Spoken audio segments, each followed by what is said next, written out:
Christmas రోజుల్లో నాకు తెలిసినంత వరకు మనం ఒక 4 అనుభవాల గుండా ప్రయాణం చేస్తే క్రిస్మస్ దినాలను మనం అర్థవంతంగా ఉపయోగించుకున్నట్టు లెక్క.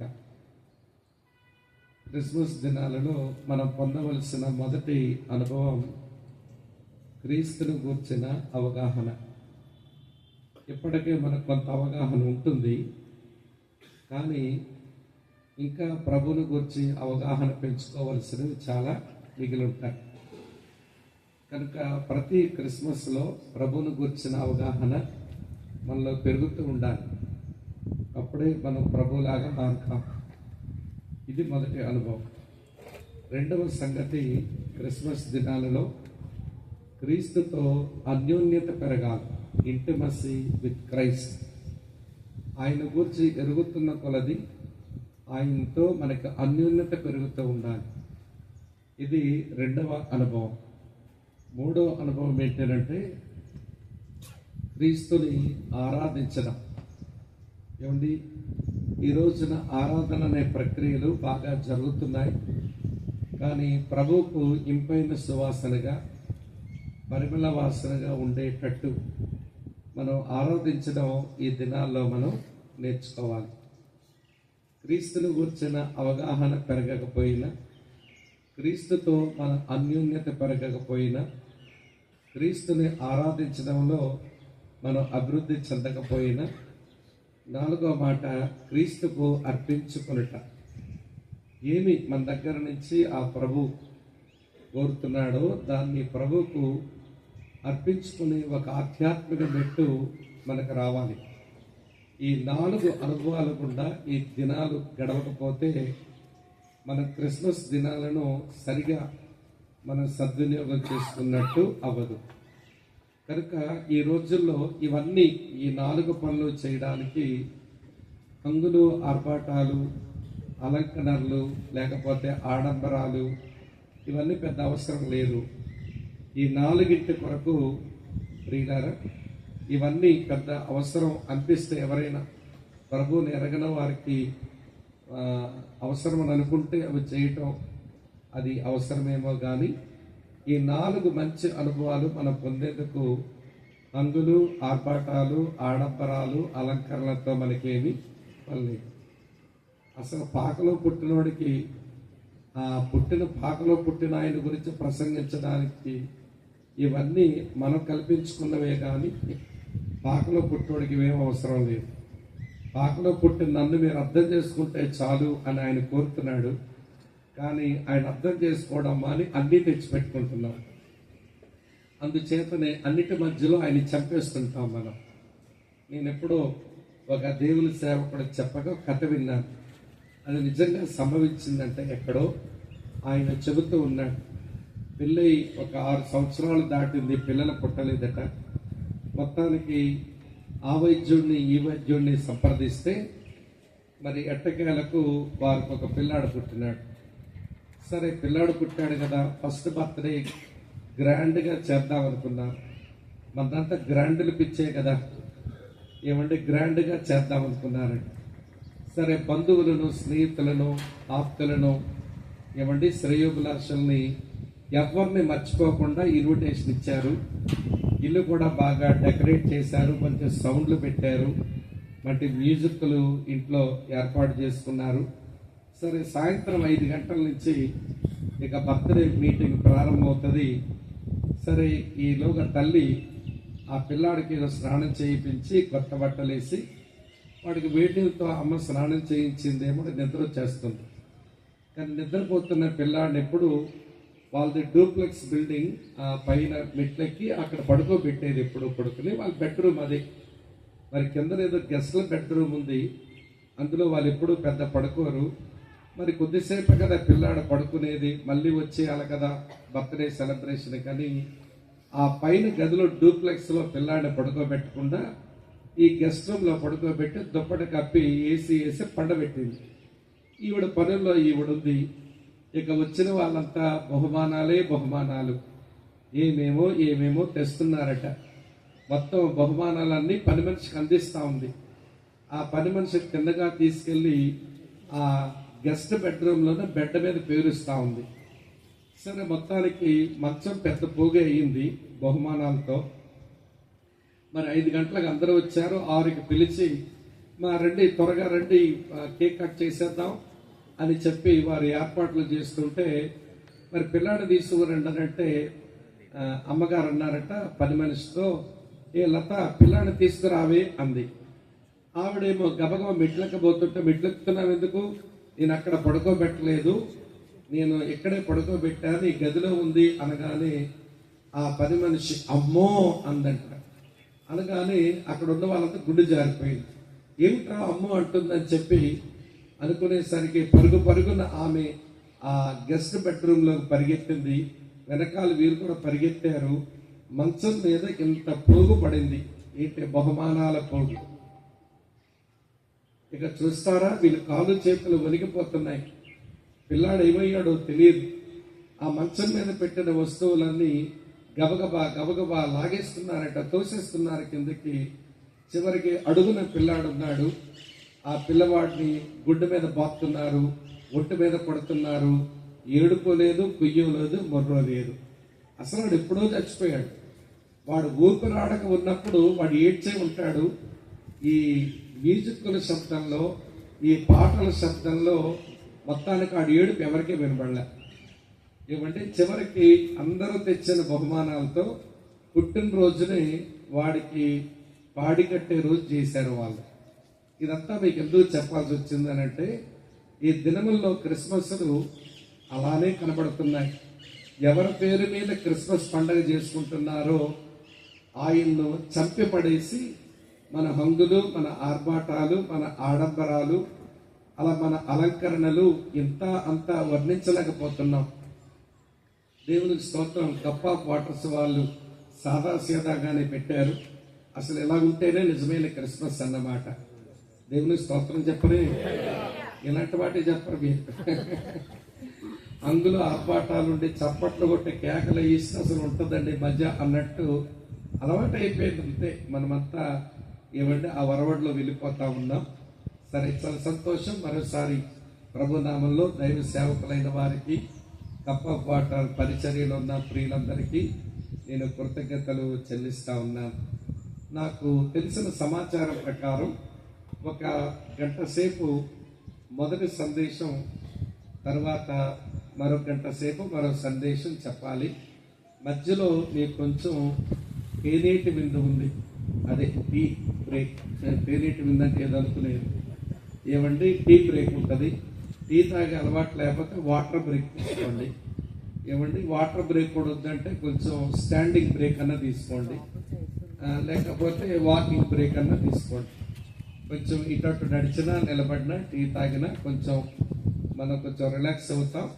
అలాగని మీరు చైర్స్ ఏమి డిస్టర్బ్ చేయకుండా చాలా క్రమంగా చాలా మీనింగ్ఫుల్గానే ఏర్పాటు చేశారు.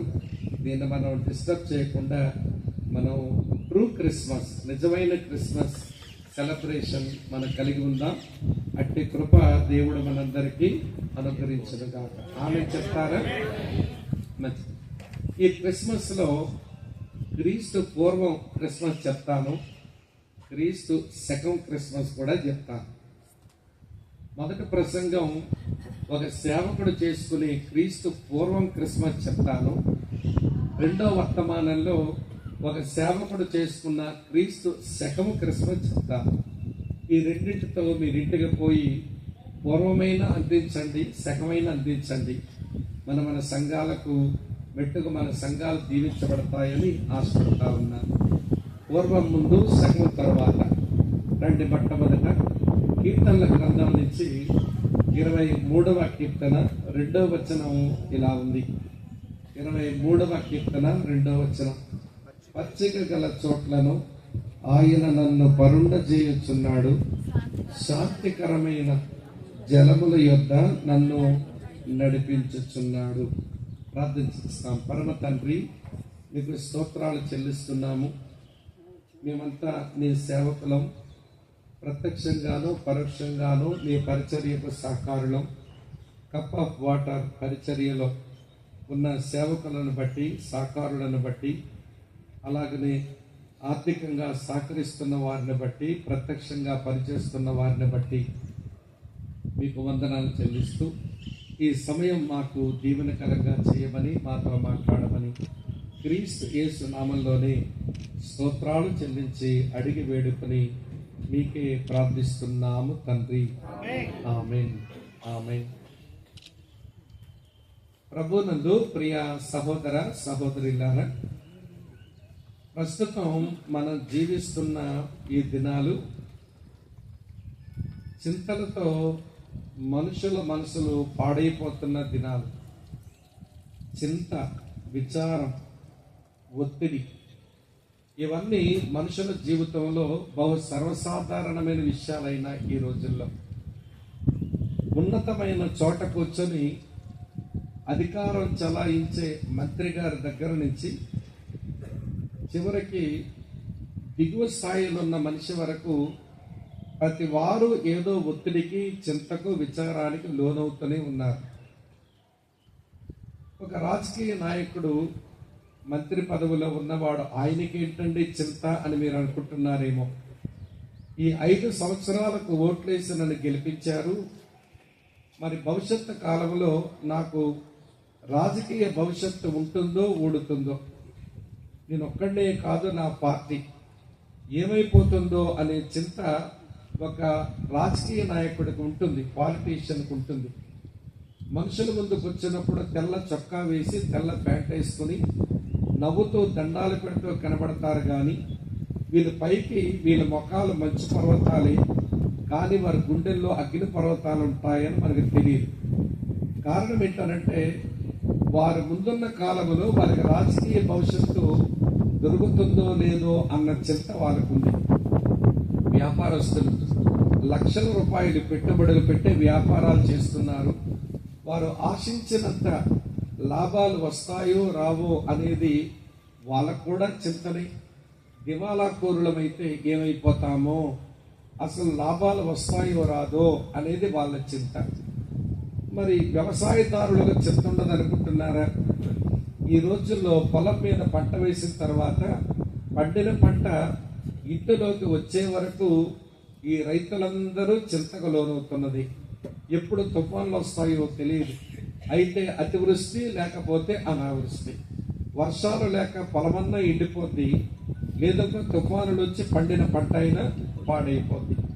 కనుక రైతులు కూడా ఒత్తిడిలోనే ఉన్నారు. మరి ఉద్యోగస్తులకు ఒత్తిడి ఉన్నది అనుకుంటున్నారా?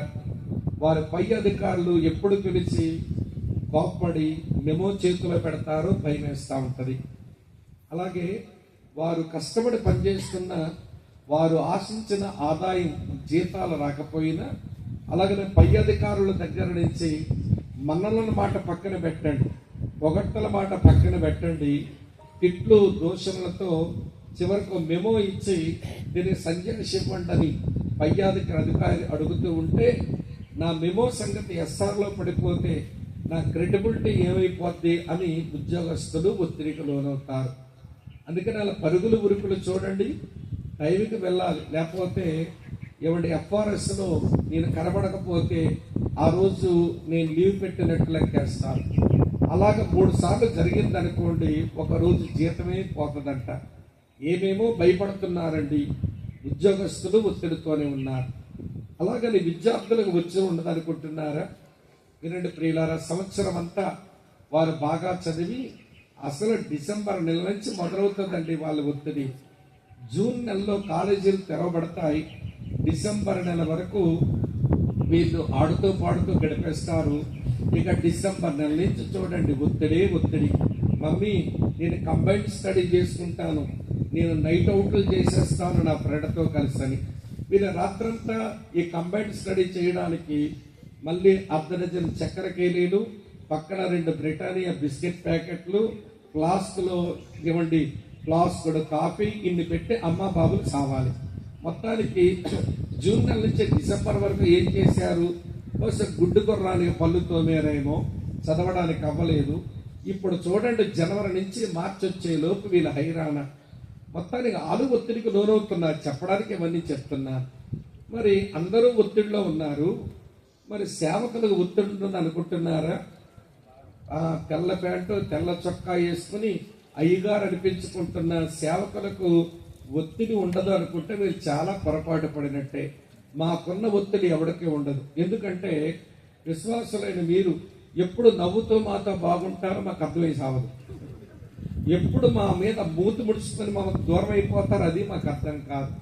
అన్నా నీతోనే అంటారు, ఈడో పెద్ద సేవకుడని అదే నోరు అంటది. అవి నోరులో తాటిపట్టులో అర్థం కాదు. కానీ ఒకవైపు నునుపు చెప్పరే, మరోవైపు కరుకు. కనుక ప్రియుల సేవకులు అసలు ఇంకో విషయం చెప్పనా, ఇవంటి కేర్ హాస్పిటల్ వచ్చిన రోజుల్లో ఎక్కువ వాళ్ళ హార్ట్ సర్జరీస్ ఎవరికి జరిగినాయని ఒక సర్వే రాశారు. ఆ సర్వేలో నాకు తెలిసిన విషయం భలే ఆశ్చర్యం ఏంటనంటే, ఎక్కువ కార్డియాక్ సర్జరీస్ అంటే గుండె ఆపరేషన్లు ఎవరికైనా అంటే సేవకులకైనాయంట, పాస్టర్స్కి అయినాయి. ఎందుకంటే మీరు సామాన్యులా, మీరు నిండా దండం పెట్టాలి, మమ్మల్ని ఏపుకు తినే రకాలు కదా. ఏమంటే కానీ మేమే ఒత్తిడి లేకుండా లేవు తల్లి, మాకు బోల్డ్ అని ఒత్తిళ్ళు.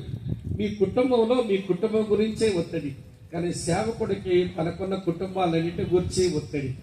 వారు బాగులేకపోతే ఈయన మీదకి వస్తుంది. వాళ్ళు ఏమండి ఇల్లు కజ్జాలు పెట్టుకుంటే తగువీన దగ్గరకు వస్తుంది. పెట్టుకుని చెప్పగోరే విషయం ఏంటనంటే, ఇక ఒత్తిడి లేని వాళ్ళు ఎవరున్నారు చెప్పండి. ఇంత మీరు ఎక్కడ ఉన్నారో లేదా? రాజకీయ నాయకులు ఒత్తిడి కిందే ఉన్నారు, చింతతోనే ఉన్నారు. వ్యాపారస్తులు అదే పని, వ్యవసాయదారులది అదే పని, ఉద్యోగస్తులది అదే స్థితి, విద్యార్థులది అదే స్థితి, సేవకులది అదే స్థితి. పెట్టుకు నేను చెప్పగోరే విషయం ఏంటంటే, అందరము చింతకులోనే బతుకుతున్నాం. కానీ ప్రియులారా, 2000 సంవత్సరాల కిందట పుట్టిన ఈ పిల్లవాడు గురించి ఒక మంచి పాట పాడాడు ఒక ఆయన. చింతలేదిక యేసు పుట్టెను వింతగను బెత్లెహేమునందున. ఈ క్రిస్మస్ బాలుడు ఎందుకు వచ్చినాడంటే, చింతలన్నిటినీ చెల్లాచెదురు చేసి ప్రశాంతత ఇవ్వడానికి వచ్చిన వాడు ఆయన. ఇది అర్థమైతే ప్రియులారా, ఆయనతో అన్యోన్యత పెంచుకుంటాం. ఆయనతో అన్యోన్యత మనం పెంచుకుంటే ఆయన్ని చాలా బాగా ఆరాధిస్తాం. ఆయన చాలా బాగా ఆరాధిస్తే అర్పించుకోవలసింది కూడా అర్పించుకోవడం మనకు చేతనవుతుంది. ఈరోజు ఎందుకు అర్పించుకోవడం లేదు వీళ్ళు బ్రతుకులంటే, ఆరాధించడమే రాలేదు వీళ్ళకు. ఎందుకు వీళ్ళు ఆరాధించలేదంటే, ఆయనతో వీళ్ళకి అన్యోన్యత లేదు. వీళ్ళకి ఎందుకు అన్యోన్యత లేదంటే, వీళ్ళు ఆయన గురించి అవగాహనే పొందలేదు. కాబట్టి ప్రియులారా, ఈ రోజున ఈ క్రిస్మస్ బాలుడు ఎవరో చెప్పన, ఎరిగిన వారికి ఆయన ఒక విశిష్టమైన వ్యక్తి, ఎరగని వారికి ఆయన ఒక వివాదాస్పదమైన వ్యక్తి, ఆయన ఎరుగుదామని ప్రయత్నం చేసే వాళ్ళకు ఒక విచిత్రమైన వ్యక్తి. అర్థమైందా అండి? ఎరిగిన వాళ్ళకి ఎవరైనా విశిష్టమైన వ్యక్తి, ఎరగని వాళ్ళకి ఎవరైనా ఒక వివాదాస్పదమైన వ్యక్తి, ఎరుగుదామని ప్రయత్నం చేసే వాళ్లకు ఒక విచిత్రమైన వ్యక్తి. ఆ వ్యక్తి ఈ లోకములో పుట్టి చింతనను బాపడానికి ఈయన లోకమునకు వచ్చిన వాడు. అందుకని చింతలేదిక యేసు పుట్టెను వింతగను బెత్లెహేమునందున అన్న పాట వచ్చింది. అయితే ప్రియులారా, ఆయన పుట్టక మునిపే క్రీస్తు పూర్వమే ఆయన వలన నా చింతలన్నీ ఎగిరిపోతాయి, నేను చాలా ప్రశాంతంగా బ్రతకగలనని ఒక క్రిస్మస్ పాట పాడుతున్నాడు ఆయన. ఈ పాట వయసు ఎప్పటికి 3000. ఈ పాట వయసు క్రిస్మస్ కు ముందు 1000 సంవత్సరాల ముందు వచ్చింది ఈ పాట. అందుకని క్రీస్తు పూర్వం క్రిస్మస్ పాట అన్నాము. రాత్రి ఒక లైనే చెప్పాము. ఏ ఊరు, ఏ వీధి? చండికా వారి వీధిలో. ఏమంటే రాత్రి ఆ పాటలోనే ఒక లైన్ చెప్పాం.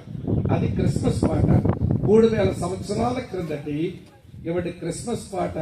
క్రిస్మస్ లో క్రీస్తు పుట్టక మునిపై 1000 సంవత్సరాల ముందు పాడుకున్న క్రిస్మస్ పాట అది. కనుక మొత్తానికి దీని వయసు 3000 సంవత్సరాలు. ఇది పాత పాటే, ముసలి పాటే, కానీ దాని శోభ తగ్గలేదు.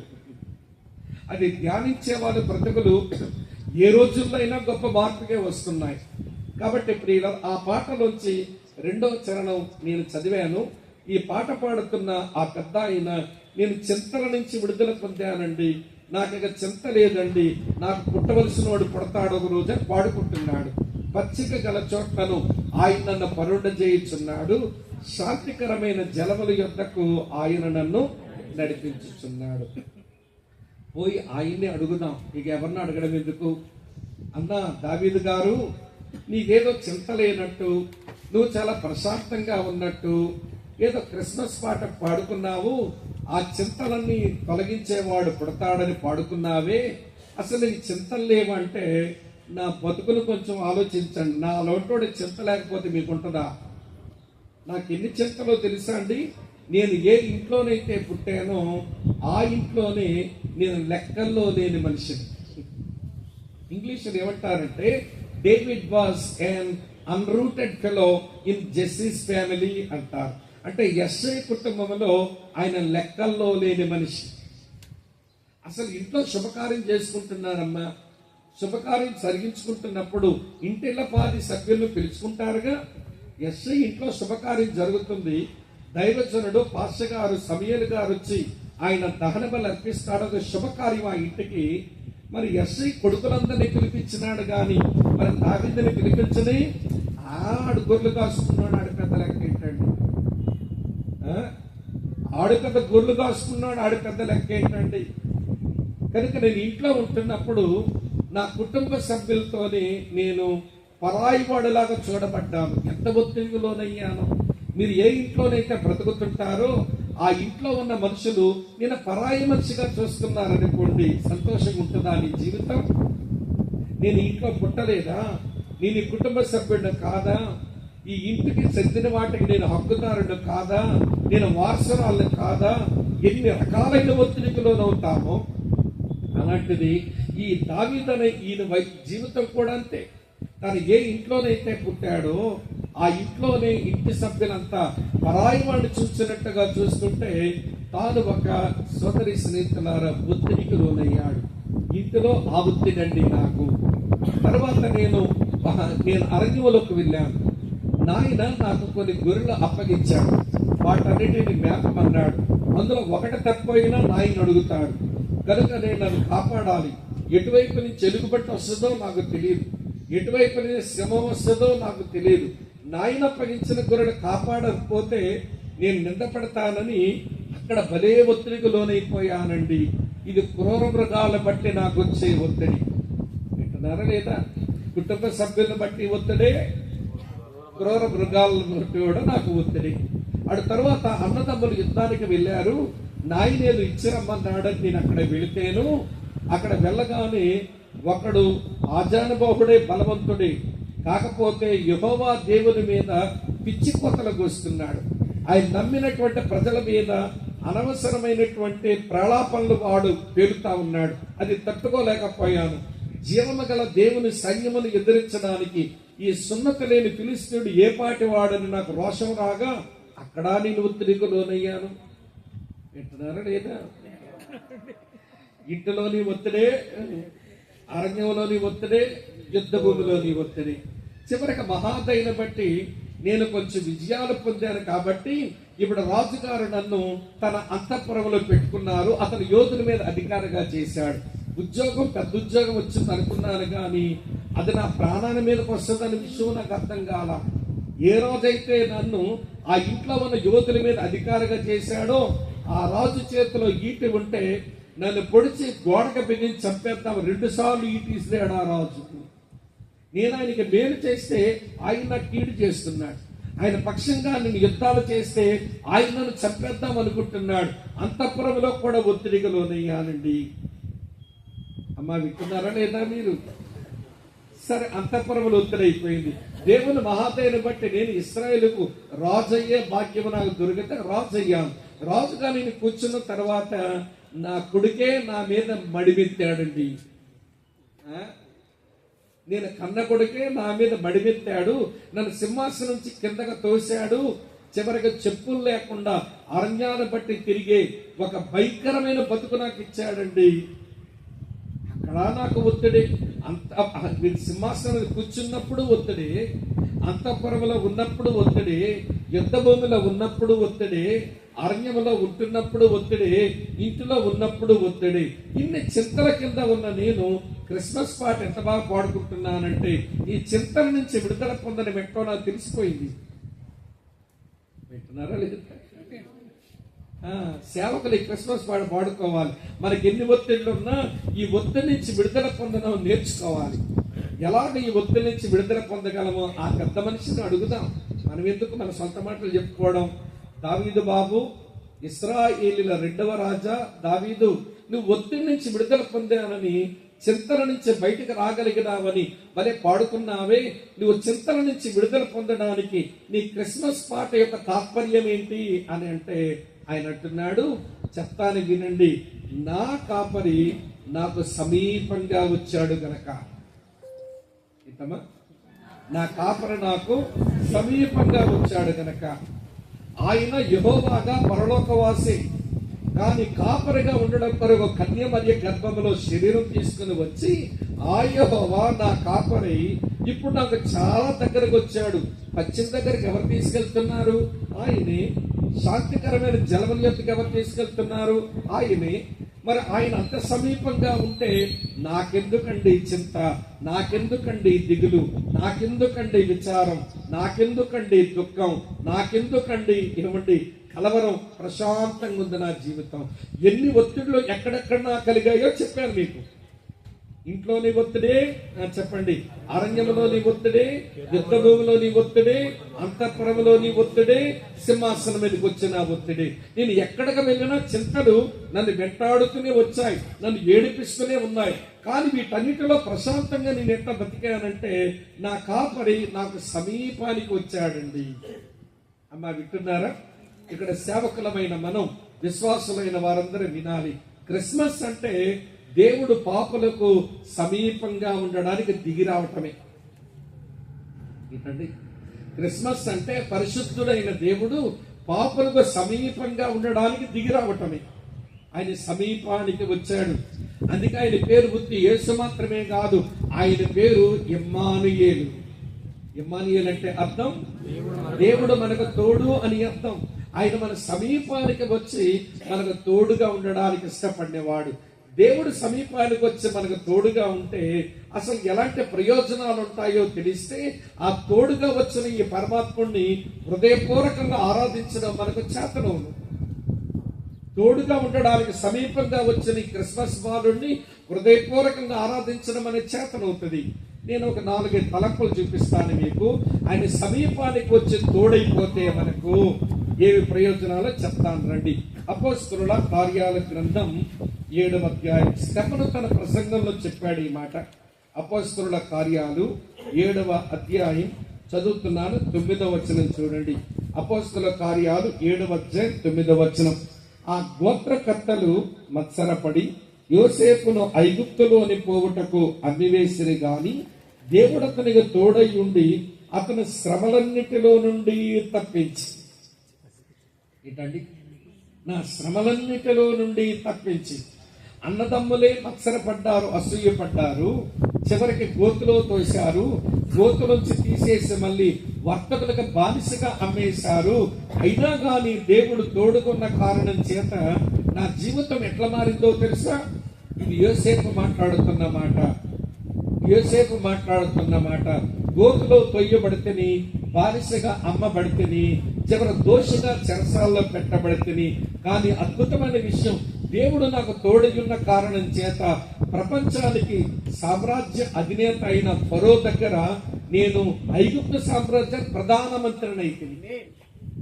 దేవుని తోడు శ్రమలో నుంచి తప్పించి నన్ను అనేకుల జీవితాలకు మేలు కలిగించి ఒక ప్రధానమంత్రి స్థాయికి నన్ను తీసుకుని పోయింది. సోదరి స్నేహితులారా వినండి, ఆయన తోడైతే శ్రమలంటి వచ్చి ఆయన తప్పించేవాడు మనకు దగ్గరకు ఉంటే మనకెందుకు చింత? ఒక దైవజనుడు పాట పాడాడు చాలా రోజుల క్రితం. మనసేలని నీ కింతలో ఈ చింతలు, ఓ మనసా నీకెందుకే ఈ చింతలు? ఆయన నీకు సమీపంగా లేడా?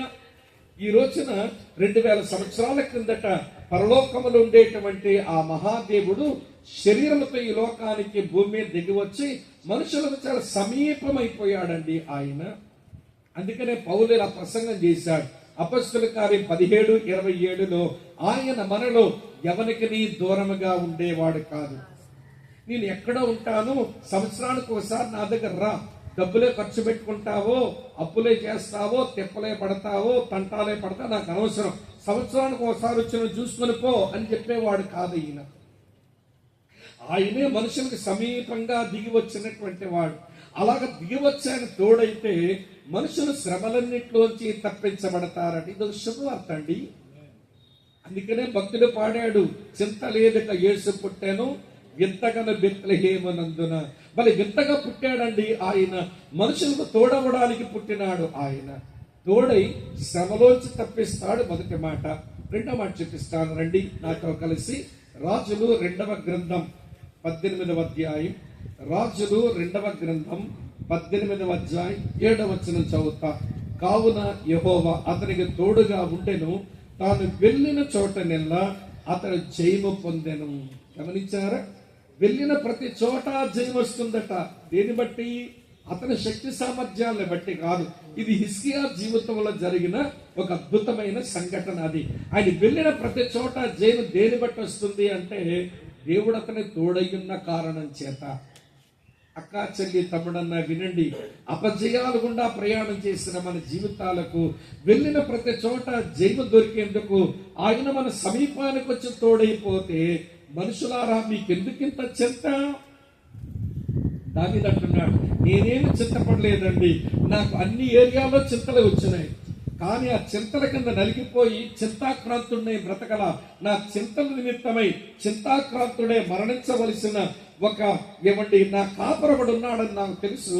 అందుచేత నాకేమి చింత లేదండి.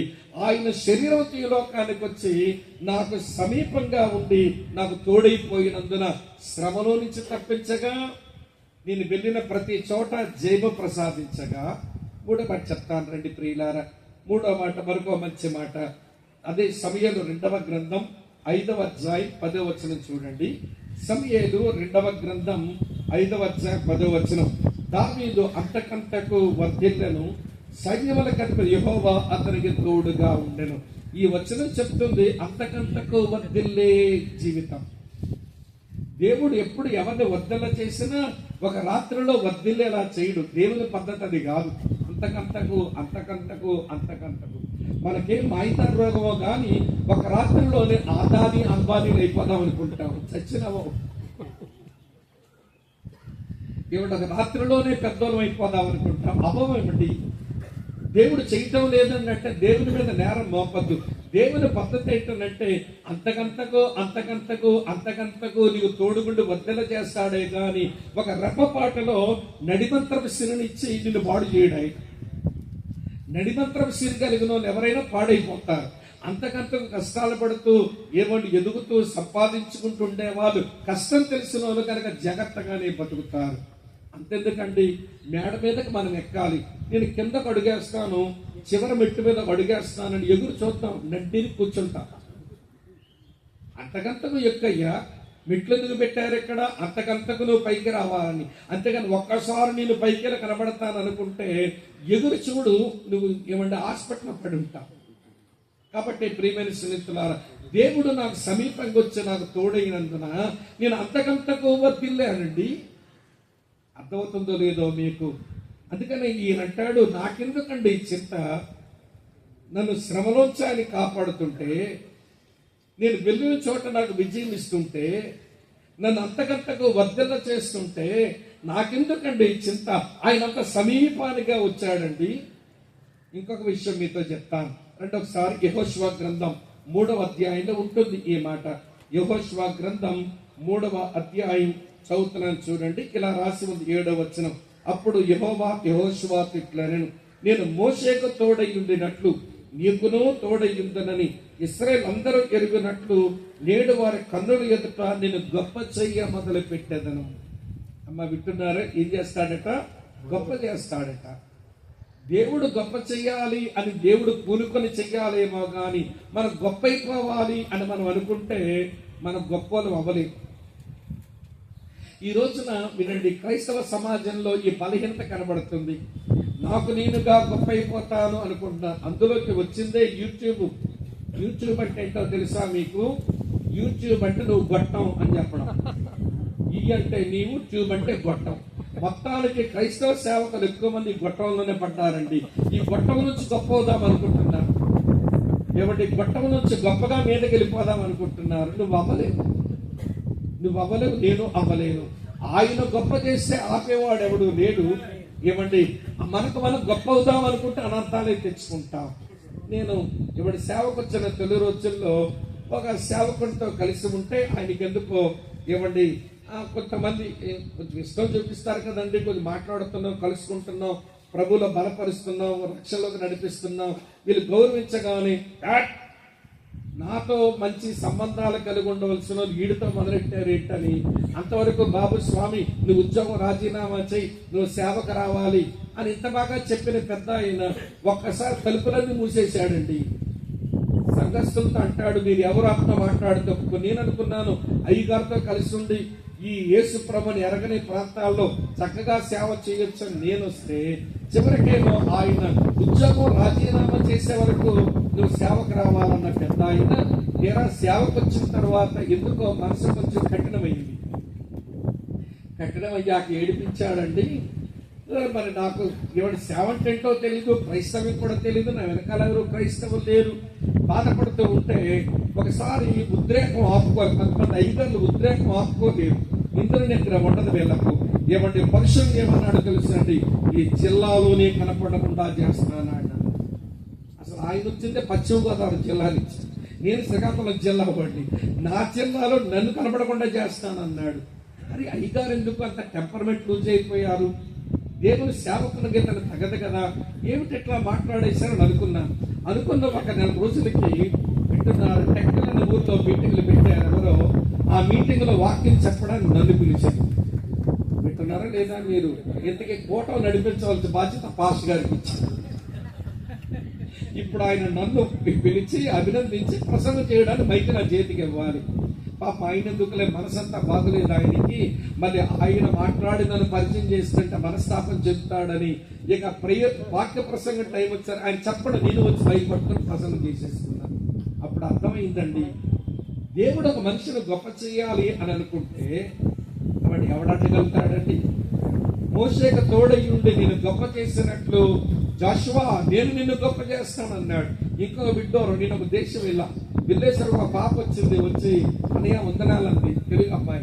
ఏంటమ్మా ఎవరు మీరు? నాకు తెలియదంటే, తెలియకపోవడం ఏంటన్నా, ఫలానా సేవకుడు మీ ఊర్లో ఉంటాడు, మీరు అంకుల్ మీరు కలిసి ఉండేవాళ్ళు కదా, వాళ్ళ మేనకోడలు నేనన్నా, నేను ఇక్కడ మొత్తం ఈ కాంపౌండ్ అంతా ఇన్ఛార్జ్ అని, మీకు ఏది కావాలంటే అన్ని చూస్తానని చెప్పి పెద్ద వాళ్ళతో అపాయింట్మెంట్లు ఏర్పాటు చేసి వాళ్ళతో మాట్లాడే అవకాశం ఆ పిల్ల కలిగించింది. అని ఎవరైతే జిల్లాలో కనబడకుండా చేస్తానన్నాడో వాళ్ళ ఇంట్లో పిల్ల పెద్ద వాళ్ళతో కూర్చుని వాక్యం చెప్పే ఏర్పాట్లు చేసింది ఆ దేశంలో. అది నేను చూస్తున్నప్పుడు నా మనసులో అనుకున్నాను, దేవా నువ్వు మనుషులను గొప్ప చేస్తే ఎవడాపుతాడండి? హల్లెలూయా. దేవుడు సమీపానికి వచ్చి తోడైపోతే ఆయన గొప్ప చేస్తాడట. జాషువా నేను మోషేకు తోడైండు గొప్ప చేసినట్లుగా నిన్ను కూడా గొప్ప చేస్తానయ్యా అన్నాడు. కాబట్టి ప్రియ సోదరి స్నేహితులారా, దావీదు అంటున్నాడు, నా జీవితం కూడా అంతే. ఎన్ని శ్రమలు వచ్చినాయి, ఆయన తోడేండు తప్పించినాడు. ఎన్ని పోరాటాలు వచ్చినాయి, తోడుండి నాకు జయాలు ఇచ్చినాడు. ఏమండి ఎన్నిసార్లు కృంగిపోయే పరిస్థితులు వచ్చినాయి, తోడయ్యుండి అంతకంతకు వర్ధల చేశాడు. ఎన్నిసార్లు నన్ను తొక్కేద్దాం అనుకున్నాడు ఈ సవులు, కానీ దేవుడు అంతకంతకు నన్ను వర్ధల చేశాడు. కారణం ఏంటో తెలుసా? ఆ యెహోవా నా కాపరగా కన్యమర్య పొట్టలో పుట్టినవాడు నాకు సమీపానికి వచ్చాడు. మరి ఆయన సమీపంగా ఉంటే నాకెందుకండి చింత, నాకెందుకండి దిగులు? ఈరోజు కొంతమంది సేవకులు లేక సేవకురాళ్ళు చింతతో దిగాలతో ఉన్నారంటే మీరు ఇంకా మీ సమీపానికి ఆ ప్రభుని తెచ్చుకోలేదేమో, లేక మీరు ఆయన సమీపానికి వెళ్ళలేదేమో, ఏదో అయి ఉంటుంది. మరి నేను ఎప్పుడో ఏమంటే ఒక చిన్న కవిత చదివాను. ఆ కవితలో 2 పక్షులు ఆ చెట్టు మీద ఉంటాయి. ఇద్దరు భార్యాభర్తలకు ఎందుకు వచ్చిన మాట్లాడుకుంటున్నారంట. వాళ్ళు చింతతో విచారంతో ఏంటో మన బతుకులు చస్తే మంచిది అని మాట్లాడుకుంటే ఆ పక్షులు విని ఇలా మాట్లాడుకుని కవిత రాశాడు పెద్ద ఆయన. అందులో ఆడపక్షి అన్నట్టు, ఏమండి ఏంటి ఇద్దరు మనుషులు అంత చింత బాధతో ఉన్నారు, ఏంటంత విచారం వీళ్ళకంటే మగపక్షి అందట, మనకున్న దేవుడు వాళ్ళకి లేడులే అన్నాడు. మనకున్న దేవుడు వాళ్ళకి లేడులే, అందుకే చింతిస్తున్నారు వాళ్ళు. ఈ రోజున ప్రియుల దావీదు అంటున్నాడు, ఆయన నా సమీపానికి వచ్చాడండి. పచ్చని దగ్గర తీసుకెళ్ళింది ఆయనే, శాంతికరమైన జలముల యొద్ద తీసుకెళ్ళింది ఆయనే. నా సమీపానికి వస్తే నాకెందుకండి చింత, ప్రశాంతంగా ఉంది నా జీవితం. అందుకే నా క్రిస్మస్ పాటలో చింత లేదిక యేసు పుట్టెను కాదు, ఈయన పుట్టును, తర్వాత పుడతాడు 2 సంవత్సరాల తర్వాత. చింత లేదిక యేసు పుట్టెను వింతగాను బెత్లెహేమునందున. ఇది నా క్రిస్మస్ పాట అంటున్నాడు దావీదు. ఇక్కడ ఉన్నారా లేదా? మీరు అర్థమవుతుందా? ఇప్పుడు చెప్పండి, చింతను విడిచిపెట్టామా? వ్యభిచరించొద్దని ఆజ్ఞ సీరియస్ గా తీసుకుంటాం, దొంగిలించొద్దని ఆజ్ఞ సీరియస్ గా తీసుకుంటాం, అబద్ధం ఆడరాదు అనే ఆజ్ఞ సీరియస్ గా తీసుకుంటాం, చింతపడొద్దని ఆజ్ఞ అంతే సీరియస్ గా ఉంది. అదేమో గట్టిగా దేవుడు చెప్పలేదు, మెత్తగా దేవుడు చెప్పలా. అది ఇది ఒకటే, ఇంప్రెషన్ ఒకటే. ఇంపెరటివ్ గాని చెప్పినారు, ఇంపెరటివ్ ఆదేశం పూర్వకంగా దేవుడు చెప్పాడు. వ్యభిచరించవద్దు అనే ఆజ్ఞ ఎంత తీవ్రమో, మీరు చింతించవద్దు ఆజ్ఞ అంతే తీవ్రం. కానీ విచారకరమైన విషయం ఏంటంటే, చింతలతోనే మన ముఖాలు కనబడుతుంటాయి. కొంతమందిని చూస్తుంటే మేము దేవుని బిడ్డలమయ్యాం, రక్షణ పొందాం, మేము దేవుని కొరకు బ్రతుకుతున్నాం అనేటువంటి సంతోషం కూడా ముఖంలో కనబడక, మీరేమనుకోకపోతే చెప్పనా, కొన్ని ముఖాలు ఎట్లుంటాయంటే మా శ్రీకాకుళం భాషలో చెప్తారు, పిడక ముఖాలు ఇస్తుంది. ఈ పిడక ముఖం అరే ఎందుకంత చింతమ్మా? నీకు లేడా దేవుడు? నీ సమీపానికి రాలేదా ఆయన? నీ కొరకే జన్మించినాడు కదా. ఆయన పశువుల తొట్టులో పొరుండబెట్టబడి అంతఃపురంలో పుడితే నువ్వు దగ్గరకు రాలేవేమోనని, ప్యాలెస్ లో పుడితే అక్కడ పడుకోబెడితే నువ్వు దగ్గరకు రాలేవని, పేదవాడికి, జ్ఞానికి, అందరికీ అందుబాటులో ఉండడానికి పశువుల తొట్టులో పొరుండబెట్టబడి మనందరికీ సమీపమైపోయినాడు ఆయన. దేవుని స్తోత్రం చెబుదామా? సరే, ఇంతకంటే ఎక్కువ చెప్పలేను, మళ్ళీ ఇంకా చాలా విషయాలు చెప్పాలి కాబట్టి. మళ్ళీ దావీదన్న అసలు చింత లేకుండా ఎంత నిబ్బరంగా బతుకుతున్నావయ్యా. నువ్వు చెప్పావు, ఆ యెహోవా నా కాపరి, ఆయన సమీపంగా వచ్చాడు గనక నాకు చింత లేదన్నావు. అంతేనా? ఇంకేమైనా ఉందంటే లేదండి, ఆయన సమకూర్చిన దాంతో సంతృప్తిగా ఉన్నాను గనక నాకు చింత లేదు. ఆయన ఏ పచ్చికైతే నాకు సమకూర్చాడో అక్కడికి వెళ్ళి ఆ పచ్చిక తింటున్నా, వేరొక పచ్చికి వెళ్ళను. వేరొక పచ్చికి వెళ్ళాను అనుకోండి, అక్కడ ఏ ఎలుగుబంటి ఉంటుందో, ఏ సింహం ఉంటుందో, ఏ క్రూరమృగం ఉంటుందో అది ప్రమాదం. అందుకని నా కాపరి తీసుకుని వెళ్ళిన ఆ పచ్చిక దగ్గరికే పోతున్నా. శాంతికరమైన జలముల యొద్దకు ఆయనే నన్ను నడిపిస్తున్నాడు. వింటున్నారా మీరంతా? ఆ నీళ్ళే తాగుతున్నా, వేరొక నీళ్ళొద్దు. వేరొక నీళ్ళ దగ్గరకు నేను వెళ్ళిపోయాను అనుకోండి, అక్కడ ఖచ్చితంగా ఏ మసళ్ళు ఉంటాయో, నా మూతిని పట్టుకుంటాయో, నాకు ప్రమాదం. కనుక నా కాపరి ఏది సమకూర్చాడో దానితోనే సంతృప్తిగా ఉన్నానండి. వింటున్నారా లేదా? కాపరి సన్నిధి సమీపంగా ఉందని ఎరిగితే చింత నుంచి విడుదల పొందుదాం. అదే చింత లేదిక యేసు పుట్టెను అనే పాట. కాపరి ఏమి సమకూర్చున్నాడు దాంట్లోనే సంతృప్తిగా ఉంటే అప్పుడు పాడగలుగుతాం, చింత లేదిక యేసు నా కొరకు పుట్టినాడని. ఏమి సమకూర్చాడు ఆయన మనకు? ఇలా చెప్తాను వినండి. బైబిల్లో 2 మాటలు జ్ఞాపకం చేస్తాం. మొదటి మాట, హెబ్రీ పత్రిక 13:5 భక్తుడు ఒక మాట అన్నాడు, ధనాపేక్ష లేని వారే మీకు కలిగిన దాంతో సంతృప్తిగా ఉండండి అన్నాడు. ఏదో కలిగించాడండి, నీకు, నీ భర్తకు, నీకు, నీ భార్యకు, మీ ఇద్దరకు, మీ పిల్లలకు కావలసినవేవో కలిగించినాడు ఆయన. ఆ కలిగించిన దాంతో తృప్తిగా ఉండు. వేరొక దాని దగ్గర వెళ్ళామనుకో, దాంతో తృప్తి చెందలేదనుకో, చివరికి ప్రియులారా చింత పెరిగిపోతా ఉంటది అన్నమాట. లూకాసు వార్త 3:14 బాప్తిస్మం యోహాను ప్రసంగిస్తున్నాడు. ఎవరిని తెలుసండి ఆయన? మీరు ఎవరిని బాధ పెట్టక, ఎవరి మీద అపనిందలు వెయ్యక, మీ జీతాలతో మీరు సంతృప్తిగా ఉండండి. టైంలో జీతం తీసుకుని ఉద్యోగం చేస్తున్న నిబ్బరంగా ఉంటాడా? ప్రతిరోజు ఆఫీస్కి వచ్చి బల్ల కింద చెయ్యి పెట్టి లంచాలు తీసుకునేవాడు నిబ్బరంగా బతుకుతాడా చెప్పండి? నెలంతా కష్టపడి పని చేసుకుని 30వ తారీఖున జీతం తీసుకుని వీళ్ళు బతికినోడు ప్రశాంతంగా ఉంటాడు. ప్రతిరోజు ఇవ్వండి బల్ల కింద చెయ్యి పెట్టి లంచాలు లాగుతుంటాడే, వీడికి ఎప్పుడు ఎవడు పట్టేస్తాడో, నా ఉద్యోగం ఊడుద్దో ఉంటుందో. అసలు ఈ దేశంలో చింతలు పెరిగిపోయిన ఉద్యోగస్తుల కంటే అధికారుల దగ్గర నుంచి బిల్ల పట్టుల వరకు ప్రతి వాడు మంచుకుంటుంది ఈ దేశంలో. మరి మన దేశం చాలా గొప్పది అనుకోండి, లంచగొండుతనాన్ని రూపుమాపలేకపోయాం. మన దేశం పెద్ద దేశం అని ప్రగల్భాలు పలకడం ఏంటి? దేశం గొప్పదే, నో డౌట్. ఎందుకు గొప్పది అని అంటే అన్ని వనరులు ఉన్న దేశం భారతదేశమే. కొండలు ఉన్నాయి, సముద్రాలు ఉన్నాయి, నదులు ఉన్నాయి, అరణ్యాలు ఉన్నాయి, ఎడారులు ఉన్నాయి, సాధారణ మైదానాలు కూడా ఉన్నాయి. తర్వాత అన్ని రకాల వనరులు ఉన్న గొప్ప దేశం మన దేశం. కానీ ఈ దేశం మన గొప్ప దేశం అని పాడుతున్నాము, అరుస్తున్నాము, కానీ లంచగొండితనం రూపుమాపలేకపోయాం. ఏం గొప్పతనం ఉంది చెప్పండి?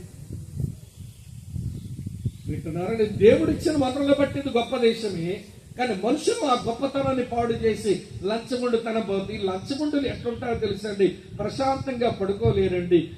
లంచం గడికి తెచ్చి బీరువాలు పెట్టుకున్నారు, ప్రశాంతంగా పడుకుంటాడు. ఎప్పుడు ఏసీబీ వాళ్ళు వస్తారో, ఎప్పుడు ఇన్కమ్ ట్యాక్స్ వాళ్ళ మీద పడతారో, నేను ఇంటికి తెచ్చాను, ఇంకెక్కడైనా మధ్యలో పెట్టి రావాల్సింది, మధ్యలో పెడితే మధ్యలో ఉన్నోడు బినామీగాడు అడుగుతూ పోతాడేమో. అసలు వీడికి నిద్రే పట్టదండి. అందుకని దేవుడి యొక్క వాక్యం అంటుంది, కలిగిన దాంతో సంతృప్తిగా ఉండండి, మీ జీతములతో మీరు సంతృప్తిగా ఉండండి, మీకు చింత నుంచి మీరు విడుదల పొందుతారు. దావీదు అంటున్నాడు, నాకెందుకు చింత లేదు అని అంటే, నా కాపరి ఏ పచ్చగా సమకూర్చాడో అదే చాలు, నా కాపరి ఏ నీళ్లు పెడుతున్నాడో అదే నాకు చాలు. అందుకే ప్రశాంత జీవితం నాకు అబ్బింది. చింత లేదుక యేసు పుట్టును అని పాడుకుంటున్నా నేను. నా క్రిస్మస్ పాట, పుడతాడు ఆయన, నా చింతలన్నీ తీసేస్తాడు ఆయన. సోదరి స్నేహితులు, ఇప్పుడు మీతో చెప్తాను వినండి. ఈ రోజున చాలా మంది దేవుని పిల్లలు, ముఖ్యంగా సేవకులు, కలిగిన దాంతో తృప్తి ఉండక ఆయనకి అదేదో ఉంది, మనకి ఇదేదో లేదు, ఈ ఆకలి ఎక్కువ అండి. అతను దేవుడు ఇచ్చాడు కొండనివ్వండి ఆయనకి, మనకు లేదు కొన్ని ఎలాగే ఉందాం చాలు అనుకోడు. కానీ ఆడికున్నది నాకు కావాలి అనుకుంటాం. అప్పుడు వస్తుందండి చింత మొదలవుతుంది. అప్పుడే స్టార్ట్ అయిపోయాడు మధుమేహ రోగం. అదే షుగర్ జబ్బు, మధుమేహ రోగం అప్పుడే స్టార్ట్ అయిపోయింటే నీకు తెలియట్లా. అది గుదిలేక తెలుస్తుంది. ఎందుకంటే కళ్ళు బయర్లు కమ్ముతుంటే, ఎక్కువసార్లు యూరిన్ వస్తుంటే, ఆకలిసినప్పుడు త్వరగా తినకపోతే, ఏదో అయిపోతున్న ఫీలింగ్ వస్తే బ్లడ్ శాంపుల్ ఇచ్చుకుంటే తెలుస్తుంది నీకు షుగర్ ఉందని. అసలు నీ షుగర్ ఎప్పుడు మొదలైందని అంటే, ఎదుటోడికి ఏదో ఉంది, అది నీకు లేదు, కడుపు మండింది చూడు నీకు, ఆ రోజు మొదలైంది నీకు షుగర్ జబ్బు. అనవసరమైనటువంటి ఆశలండి. పౌలు దగ్గర మనం అంతా నేర్చుకోవాలి అనుభవం. పౌలు ఒక మాట అంటాడు, ఫిలిప్పీ పత్రిక 4:11 అంటాడు, నేను ఏ స్థితిలో ఉన్నానో ఆ స్థితిలో సంతృప్తి కలిగి ఉండడం నేర్చుకున్నాను. అంతే. ఏంటంటే ఏ స్థితిలో నేనున్నానో ఆ స్థితిలో సంతృప్తిగా ఉండడం నేర్చుకున్నాను. కడుపు కారడం నాకు తెలుసు, కడుపు నిండా ఉండడం తెలుసు, సమృద్ధి నాకు తెలుసు, లేవి నాకు తెలుసు. అర్థమవుతుంది చెప్పే మాట. ఒట్టి నిండా పట్టా నాకు తెలుసు, గుడ్డలూడిపోయి సముద్రంలో కొట్టుకుపోయిన అనుభవం నాకు తెలుసు. ఏ స్థితిలో దేవుడు నన్ను ఇచ్చిన ఆ స్థితిలో సంతృప్తిగా ఉండడం నేర్చుకున్నాను. ఈ రోజున అది లేకే తంటాలు తెచ్చుకుంటున్నాం. వినండి ప్రియులారా, అబ్రాము శారాలను దేవుడు కనాన దేశంలో ఉంచాడు. ఉండరాదా? లేదు లేదు. ఎక్కడికంటే ఆ ఐగుప్తు దేశంలో దొరుకుతుందంట భోజనం. కనుక కనానులో కరువు వచ్చిందని ఐగుప్తుకు వెళ్ళారు. ఏం తెచ్చుకున్నారండి అని అంటే, ఐగుప్తుకు వెళ్ళటం వలన అవమానం తెచ్చుకున్నారు, శ్రమ తెచ్చుకున్నారు. అవమానం శ్రమ అయితే దేవుడు ఉంచిన చోట ఉండక, దేవుడు ఇచ్చిన దాంతో సంతృప్తి చెందక, ఏదో దొరుకుతుందని అందని ద్రాక్షకాయల వైపు ఎగిరితే నడ్డిరుగుద్ది. అదే జరిగింది. అంతెందుకండి, ఎలిమెలకు నయోమి బెత్లెహేము అనగా రొట్టెలీలు దాని పేరు. ఈ రోజు కాకపోతే రేపన్న రొట్టె పుట్టింది. ఇక్కడ రొట్టె పుట్టే బెత్లెహేములో ఉండడం మానేసి అక్కడ మోయాబు దేశంలో రొట్టె దొరుకుతుందట. మోయాబు అంటే కాలు కడుక్కునే పల్లెం. రొట్టెలీల నుంచి కాలు కడుక్కునే పల్లెంలో పడ్డారు వాళ్ళు. ఏం సంపాదించుకున్నారండి అక్కడ పోయి అంటే? ఒకే మాట, ఏ మోయాబుకు వెళ్ళాక వారు సంపాదించుకున్నది 3 సమాధులు, 3 మొండమోపులు. 3 సమాధులు మిగిలిపోయినా 3 మొండమోపులు అయ్యారు ఇంట్లో. అంతకంటే ఏమి సాధించారు మీరు? అరే దేవుడు బెత్లెహేములో ఉంచాడు, ఇక్కడ ఉండడం అది న్యాయం అనే ఆలోచన ఎగరగొట్టుకొని ఎక్కడికో పోయి ఏదో సంపాదించుకుందామని మనం చేసే ప్రయత్నాల వల్ల తెచ్చుకునే తెప్పలు ఇలానే ఉంటాయి. దావీదు అంటున్నాడు, నా కాపరిచ్చిన పచ్చికే నాకు చాలు, నా కాపరి పెట్టిన శాంతికరమైన జలములే చాలు, నేను వేరు దగ్గరికి వెళ్ళి అనవసరమైన చింతలు తెచ్చుకోను. నా కాపరిగా పుట్టినటువంటి ఆ యెహోవా నాకు కావలసినవన్నీ ఆయన సమకూర్చు, నా మంచి దేవుడు ఆయన. స్తోత్రం చెబుదామా? రెండు చెప్పాను. దావీదన్నా అయిపోయిందా? అవ్వలేదు. నా కాపరి సన్నిధి సమీపంగా వచ్చినందున చింతలేదుగా యేసు పుట్టను పాడుకున్నా. నా కాపరి సమకూర్చిన దాంతోనే నేను సంతృప్తిగా ఉన్నాను కనుక చింతలేదుగా యేసు పుట్టును అని నేను పాడుకున్నాను. మూడో తలంపు ఏంటనంటే, నాకెందుకు చింత లేదు, ప్రశాంతత ఎందుకు వచ్చిందనంటే, నా కాపరిచ్చిన సమాధానం సమృద్ధిగా ఉంది. ఏంటండి? కాపరి సమాధానం సమృద్ధిగా ఉంది. ఈ బైబిల్ దేవుడు ఇచ్చిన సమాధానం అది సమృద్ధి అయినటువంటి సమాధానం. ప్రియులారా, దావీదుకు వచ్చిన పోరాటాలు, శ్రమలు, ఇంటిలోని పోరాటమే, బయట నుంచి పోరాటాలి అని స్ట్రగుల్స్ అనుభవిస్తూ కూడా ఆయన ప్రశాంతంగా జీవించినాడు. నా కాపరిచ్చిన సమాధానం నాకుంది. అమ్మా వింటున్నారని నేనెందుకండి చింతించడం అని ఆ సమాధానం తన హృదయంలో ఏలుబడి చేసేలా ఉంచుకున్నాడు. ఆ సమాధానం హృదయంలో ఏలుబడి చేసేలా ఉంచుకున్నాడండి. అసలు సమాధాన హృదయాలు ఏలుబడి చెయ్యాలి. కొంతమంది దేవుని బిడ్డలు అయ్యారు కానీ ఆచారాలకు తక్కువ లేవు, ఆర్భాటాలు తక్కువ లేవు, సేవకులు తక్కువ లేవు, ప్రసంగాలు తక్కువ లేవు. గుండెలో మాత్రం ఏమంటే అగ్ని పర్వతాలు రగులుతూ ఉంటాయి. సమాధానం ఉండదు, నెమ్మది ఉండదు. కొలస్సీ పత్రిక 3వ అధ్యాయం 15వ వచనంలో క్రీస్తు అనుగ్రహించే సమాధానం సమృద్ధిగా మీ హృదయాలలో ఉండనియండి. సగం సగం కాదట. చదువుతాను చూడండి ఆ మాట. కొలస్సీ పత్రిక 3వ అధ్యాయం చదువుతున్నాను ఈ మంచి వచనం. 15వ వచనం ఇలా, క్రీస్తు అనుగ్రహించు సమాధానం మీ హృదయములలో ఏం చేయాలట? ఏలనివ్వండి. అది ఎంపైర్ చేయాలి, ఏలాలి. అది అలాగే సమృద్ధిగా దేవుని సమాధానం ఏలుతూ ఉంటే, ప్రియులారా వినండి ప్రియులు, నాకెందుకంటే ఇక చింత? 3 తలంపులు చెప్పాను ఈ 2వ వచనంలో. నా కాపరి సన్నిధి నాకు సమీపానికి వచ్చింది. నా కాపరి సమకూర్పుతోన నేను సంతృప్తిగా ఉన్నాను. నా కాపరిచ్చిన సమాధానమా నాకు సమృద్ధిగా ఉంది. నాకెందుకండి చింత? ఇప్పుడు చెప్తాను అసలు విషయం. ఇప్పుడు అసలు విషయం ఏంటంటే, టీకి ఎప్పుడు వదులుతాడు అన్నట్టు అనుకోకండి. అసలు విషయమే కానీ కొసరు కానీ చెప్తాను. వినండి ప్రియులారా, పాలస్తీనా దేశంలో గొర్రెలు కాసే విధానం, గొర్రెలు పెరిగే విధానం ఇలా ఉంటుందట. అవి సాయంత్రం ఎప్పుడో చీకట పడ్డాక దొడ్డులో కడతాడు కాపరి, లోపల పెట్టేస్తాడు, ఎవడి గడి వేస్తాడు, ద్వారం వేస్తాడు. అవి తెల్లవారుజాము 4 నుంచే అరవడం మొదలు పెట్టేస్తాయి. ఎప్పుడైతే 4 నుంచి అరవడం మొదలు పెడతాయో వెంటనే బయటికి తీసుకురాడు. 4 అరవడం మొదలు పెట్టిన తర్వాత ఈయన లేచి కొంచెం ఎవడ ఫ్రెష్ అయ్యి ఇవ్వండి, ఆయన ఏదో కొంచెం తాగి లేక కాలకృత్యాలు తీర్చుకున్న తర్వాత, ఎప్పుడైతే కాలకృత్యాలు తీర్చుకోవడం అయిపోయిందో ఇప్పుడు గొర్రెలన్నిటినీ దొడ్డి ద్వారం తీసి బయటకు తెస్తాడు. వింటున్నారా? ఎప్పుడైతే అన్నిటినీ బయటకు తెచ్చాడో, ఎందుకంటే తెల్లవారు తేవడం అని అంటే, గొర్రెకి రుచికరమైన భోజనం మంచు తునకలతో తడిచిన ఆ పచ్చిక దానికి రుచికరమైన ఎండిపోయిన గడ్డి గొర్రెలకు మంచి భోజనం కాదు. ఎండిపోయిన గడ్డి తినడానికి మేకల్లాగా ఇష్టపడలేవు.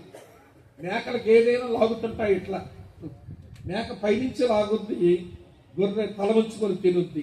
అందుకని సంఘంలో ఉన్న మనుషుల్ని దేవుడు మేకలతో పోల్చలేదు, గొర్రెలతోనే పోల్చాడు. గొర్రెలు తలవంచుకొని ఏదైనా ఏమండి జీవనం చేసేవి, ఏమండి మెడెత్తుకొని బతికే టైపులు కాదు. అదే దరిద్రం కానీ సంఘాల్లో మేకలకి పోయి లేపుతుంటారు ఇట్లా తలకాయ. ఏమంటే ఎవరైనా నిన్ను గొర్రెగా దేవుడు చూడగోరుతుంటే నువ్వు మేకవైతేమో అనుకుంటాను నేను. సరే, కొంతమంది సేవకులు బాధపడుతుంటారన్నా, నేను ఎంత కష్టపడి సేవ చేస్తున్నానన్నా, నా దగ్గర ఉండకుండా వెళ్ళిపోతున్నారన్నా అంటే నేను అంటాను, వెళ్ళిపోతే వెళ్ళిపోనివ్వండి. నువ్వు గొర్రెలకు గొర్రె మేత వేస్తే మేకలైతే వెళ్ళిపోతాయి, గొర్రెలైతే ఉండిపోతాయి. ఒకవేళ నువ్వేమో గొర్రె భోజనం పెట్టకుండా మేక ఆకులు పెట్టావనుకో, గొర్రెలు ఉండలు వెళ్ళిపోతాయి అంతే. పెట్టరా? మీకు అర్థమైందో లేదో? నీ దగ్గర ఉన్న గొర్రెలు అయితే గొర్రె భోజనం పెట్టు, తిని అక్కడే ఉంటాయి. నువ్వేమో మేక భోజనం పెట్టి గొర్రెలు ఉండమంటే ఎందుకు ఉంటాయి? కొంత సేవకులు నా దగ్గర ఉండడం లేదండి, వెళ్ళిపోతాను. ఎందుకు వెళ్ళిపోతారు? నువ్వేమో మేక భోజనం గొర్రెలు పొందేస్తువి. వింటున్నారా విన్న స్నేహితులారా? కనుక వినండి, ఆ మంచు కొనకలతో తడిచిన గడ్డిని గబగబా తినేస్తాయి. అవి ఆరిపోక మునిపే, ఆ మంచు తొనకలు ఏమంటే ఆరిపోక మునిపే తినేసిన తర్వాత ఈలో ఒక కాపర పని ఏంటంటే శాంతికరమైన జలములంటే ప్రవాహపు జలములు కాదు, నిలకడగా ఉండే నీళ్లు ఏమంటే శాంతికరమైన జలములు. నదో సముద్రం అది ప్రవాహ జలాలు, నిలిచి ఉన్న నీరు ట్యాంక్ వాటర్, అది నిలబడ్డ నీరు. గొర్రెలు ప్రవాహ జలము తాగలేవు, శాంతికరమైన జలములే తాగుతాయి. కనుక శాంతికరమైన జలముల యొద్ద తీసుకుని వెళ్ళి నీళ్లు పెట్టిస్తాడు. ఈలో ఒక కాపర పనిటో పచ్చక చూశాడు, నీళ్లు చూశాడు, పచ్చక తెడిపించాడు, నీళ్లు తాగిపించాడు. ఈ 2 పనులు చేయడం ఆయనకి ఎంత ముఖ్యమో వినండి. అది ఒక దగ్గర ప్రశాంతంగా పడుకోవాలి, అంతకంటే చాలా ప్రాముఖ్యం. పచ్చిక తినడం కంటే, నీళ్లు త్రాగడం కంటే అవి ప్రశాంతంగా నిద్రపోవడం చాలా ప్రాముఖ్యమైన పని. ఎందుకంటే అంత ప్రాముఖ్యమైన పని అంటారా? చెప్తాను వినండి. పచ్చిక తిని నీళ్లు తాగి ప్రశాంతంగా పడుకునేటువంటి ఆ గొర్రె, వినండి ప్రియులారా, అది ఆ విశ్రాంతులు ఉన్నప్పుడే దాని లోపల కొవ్వు పెంచుకుంటా ఉంటది, దాని ఒంటి మీద బొచ్చు పెరుగుతూ ఉంటది. కొవ్వు పెరుగుతుంది, బొచ్చు పెరుగుతుంది. కాపర దగ్గర ఉన్న గొర్రెలు ఈ 2 పెంచుకోకపోతే కాపరిగా గొర్రె వల్ల పెద్ద ప్రయోజనం లేదు. కొవ్వు పెంచుకున్న గొర్రె ఎవరైనా దేవునికి బలి అర్పణ చేయడానికి కొనుక్కొని తీసుకెళ్తారు. బొచ్చు బాగా పెంచుకున్నటువంటి గొర్రెను ఎవరైనా ఇవ్వండి, చలికి వస్త్రాలు వేసుకోవడానికి ఆ కొవ్వు అవసరం కాబట్టి ఎవరైనా కొనుక్కుంటారు. కొవ్వు లేని గొర్రె, బొచ్చు రాని గొర్రె ఎవడు కొనుక్కోడు. కానీ కొవ్వు పెరగాలన్నా, బొచ్చు రావాలన్నా ప్రశాంతంగా పడుకోవాలని. అర్థమవుతుందా? ఎవడ ప్రశాంతత లేకుండా ఒత్తిడి లోనయ్యే వాళ్ళకి ఎవడి వెంట్రుకలు కూడా పెరగవు. మా తమ్ముడు యోగికి నాకు ఈ మధ్య దేవుడు దీవించి ముఖం పెద్ద చేస్తున్నాడు. మా ముఖం రోజు రోజుకి పెద్దదైపోతుంది. ఇంటర్ వెనకపోతున్నాయి అన్నమాట. మీరే పెద్ద నవ్వే కండి. వెంట్రుకలు ఎక్కువగా ఉన్న వాళ్ళకేమో నూనె ఖర్చు, మాకు కొంచెం పౌడర్ ఖర్చు అంటే ఎక్కడికి పౌడర్ రాస్తున్నాం ఈ మధ్య. అర్థమవుతుందా అండి? వెంట్రుకలు రావండి, ఒత్తిడి లేకపోతే ఆలోచనలు ఉంటే వెంట్రుకలు ఊడుతాయంట. ప్రశాంతంగా ఉంటే బాగా పెరిగిపోతుంటాయి వెంట్రుకలు. సార్ విషయం చెప్తాను వినండి ప్రియులారా. ఇప్పుడు కొవ్వు పెంచిన ఈ గొర్రె దేవునికి బలి అర్పణ చేయడానికి తన కొవ్వునివ్వగలదు. వెంట్రుకలు బాగా పెంచుకున్న ఈ గొర్రె మనుషులు కప్పుకోవడానికి కావలసిన వస్త్రాల కొరకు బొచ్చునివ్వగలదు. మిట్టుకు చెప్పగోరే విషయం ఏంటంటే, చింతన నుంచి విడుదల పొందిన ఒక విశ్వాసి అటు దేవునికి ఉపయోగపడతాడు, ఇటు మనుషులకు ఉపయోగపడతాడు. దేవుని స్తోత్రం చెబుతారా? అది కోరుతుందండి క్రిస్మస్ లో ఆయన కోరుతున్నది ఏంటో తెలుసా? అటు దేవునికి నువ్వు ఉపయోగపడాలి, ఇటు సాటి మనిషికి కూడా నువ్వు ఉపయోగపడాలి. దావీదు అలాగ ఉపయోగపడ్డాడండి. దేవుని సందులో దేవునికి ఉపయోగపడలేదా? దేవుని మందసం తెచ్చాడు, దాని మీద బలి అర్పణలు చేశాడు, మందిరమే కట్టేద్దాం అనుకున్నాడు. నీ చేతులు కొంచెం రక్తంతో తడిచాయి దావీదు, నీ వల్ల నా మందిరం కట్టించుకోలేను, నీ కొడుకుతో కట్టించుకుంటానంటే మందిరం కావలసిన బంగారానికి బంగారం, వెండి పనికి వెండి, ఎత్తడి పనికి ఎత్తడి, వెలగల రాళ్ల పనికి వెలగల రాళ్ళు, కర్ర పనికి కర్ర, ఇనుము పనికి అన్ని సమకూర్చేశాడండి.